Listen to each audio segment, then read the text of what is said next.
But do you know what questions should be asked? And the investor doesn't need to understand the technology. It's really become much easier. Right. So it's very rare combination that a technology guy is also a good seller. Mental skill sets, I think, is very important in a business, like in the founding team.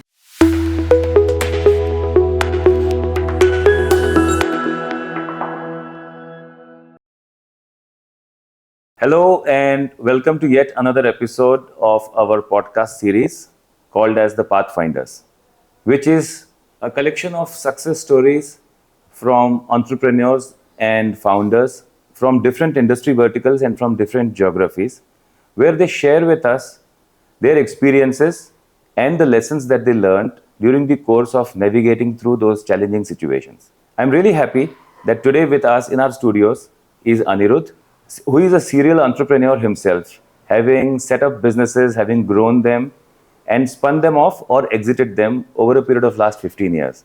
Thank you so much, Aniruddha, for sparing time today. Thank you so much for inviting me, and I'm happy to be here. Looking forward to the chat. Oh, fantastic.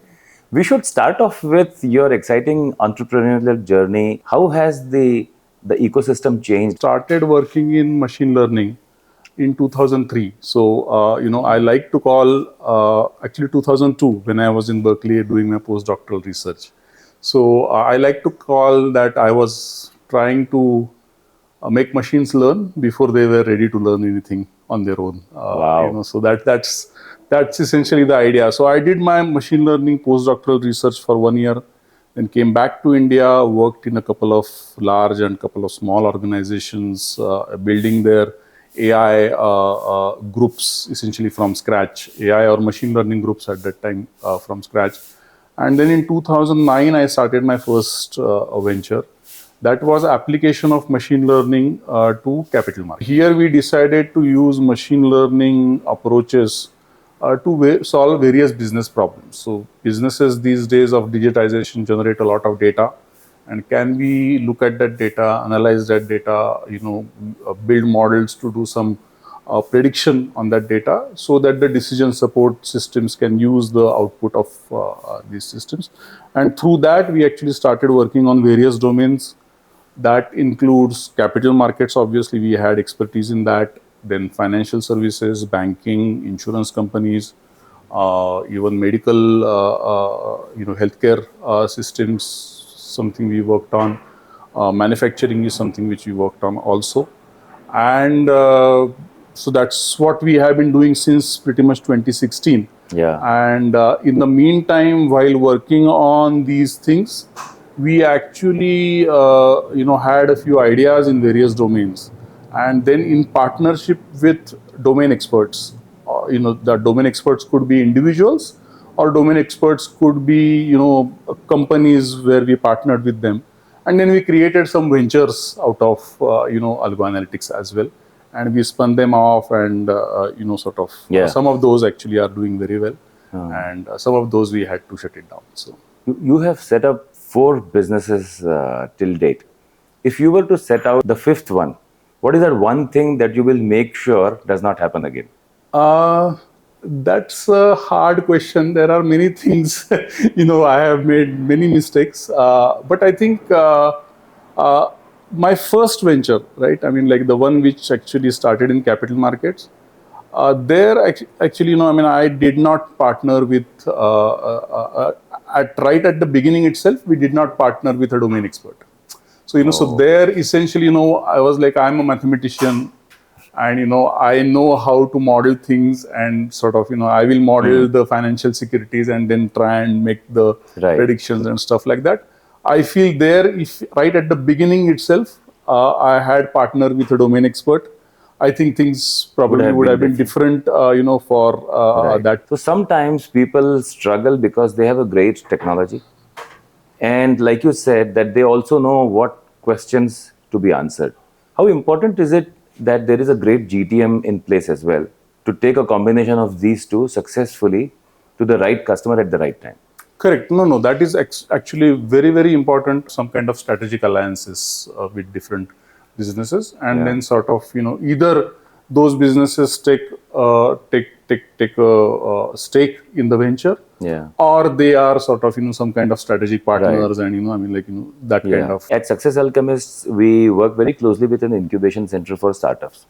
And we have come across many entrepreneurs who have a great idea and who have the subject matter experts and who have some sort of go-to-market strategy as well. But the greatest question of them all, that where do they get the money from? It's the infusion of the capital which is necessary for them to take those next few steps. Did you also come across something similar in any of your 4 ventures? And if yes, how did you navigate through them? If you are into product building kind of an exercise, then obviously you do need money, and there are various paths of doing it. Both have advantages as well as disadvantages. Like there is a standard path of angel investing and angel investors or venture capitalists and stuff like that. And also there is a path of strategic, partners who actually will put in some money and take a stake in your company. That kind of stuff as well. Again, both have their own advantages and disadvantages. But when it comes to the ecosystem in which investors are not as tech savvy as they should have been, especially in the area of AI, machine learning, what kind of challenges do entrepreneurs face when translating their business case into something really simpler for an investor? So again, I have one sort of, how to say, ideal or theoretical answer to this, and then actually on the practical side, what ends up happening. Theoretically, I would say the investor doesn't need to understand the technology. The investor needs to understand the business use case and how. So basically, what problem you are going to solve. Yeah. And essentially, how long it is going to take and how much money it is going to take. The technology that you are going to use to solve that problem, that actually, in theory, investors should not actually need to know, right? It comes to those entrepreneurs who are now setting out to set up startups. How do you think has the ecosystem changed in the last 10, 20 years in terms of the ease of starting something? It's really become much easier. Easier, I wouldn't say easier, but actually a lot of pieces which you need to start a company, now are becoming very easily available, especially in the first tier cities like Pune or Bangalore. I mean, like, let's take an example of what we discussed about wanting to have somebody on the business side. So I am a technology guy, and I want to start something. And I believe I have some vague idea about some problem that I want to solve, and I know how to solve it. Now, what I need over here is a domain expert as well as somebody who can take this and sell it. Yeah. Right. So it's very rare combination that a technology guy is also a good seller, salesperson. Yes. Now, like when I started my first company, because invariably all technology people stay with the technology crowd, right? You don't really know people actually, who are good sales people also. And many times actually the personalities are so different that, you don't tend to become friends or whatever, in your circle, you may not actually have those people.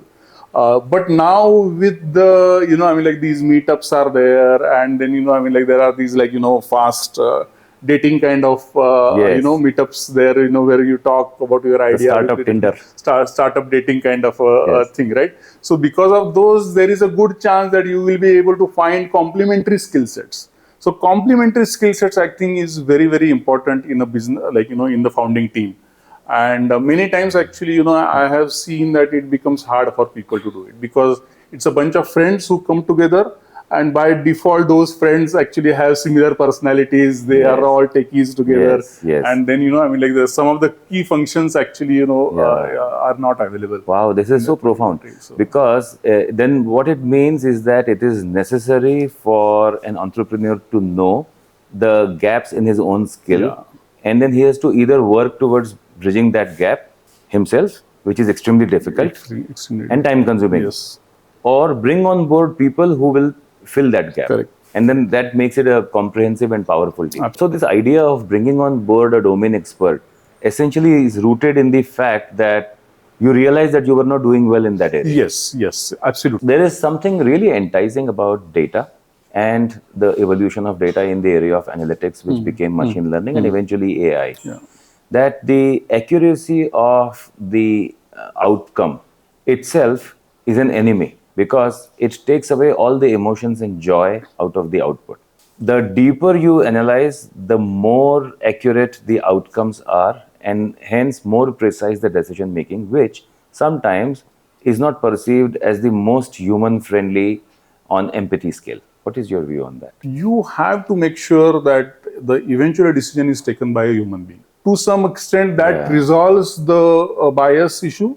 Or it transfers the bias to the human being. That the human Yeah. being may have a bias, and then Not hassle you sometimes that to continuously chasing the growth of business is taking away some shine from the passion? Oh yeah, absolutely, absolutely. So it is in every job, including this entrepreneur job. You have to do. Like there are certain things which you love doing, certain things which have to be done. Technology is not even 5% of the business. A CTO saying that technology is not even 5% of the business, right? 95% is about everything else. So just remember that, especially as you scale. Yeah. Unless technology becomes smaller and smaller, lesser and lesser important, the business is not going to scale actually. So it's about people and relationships It's about and people, making sure all the relationships, sales, Yeah, growth, yeah, scaling, raising money. yes, So, yes. all those factors actually. So, Right. I liked when you said that the articulation of the problem is necessary. And it's the first step, and you must take that first step the right way. If the entrepreneurs don't know what problem are they setting out to solve, then they will not be able to chart out the path for yeah. themselves. Yes. As much as I enjoyed conversing with Aniruddha today, I'm sure you found it enriching too. And here are my three takeaways from today's conversation. The first one is the problem. The problem identification and articulation is absolutely necessary for an entrepreneur.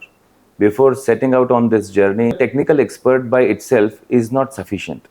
It is necessary to bring someone who is a domain expert on board, join hands, collaborate, partner, and move forward with a go to market strategy. Only a combination of these three in the most competitive way can ensure your path to success. And the third one is a quote that he quoted from somebody that technology is only 5%. There is so much more than technology, which is about people, relationship building, sales effort, and eventually everything else that will help you create that impact in the marketplace.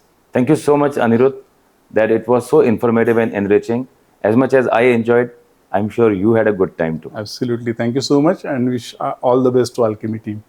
Thank you very much, Aniruddha. Thank you. That brings us to the end of this episode of Pathfinders, the podcast series from Success Alchemists. We meet again in our next episode, and until then, keep scaling up.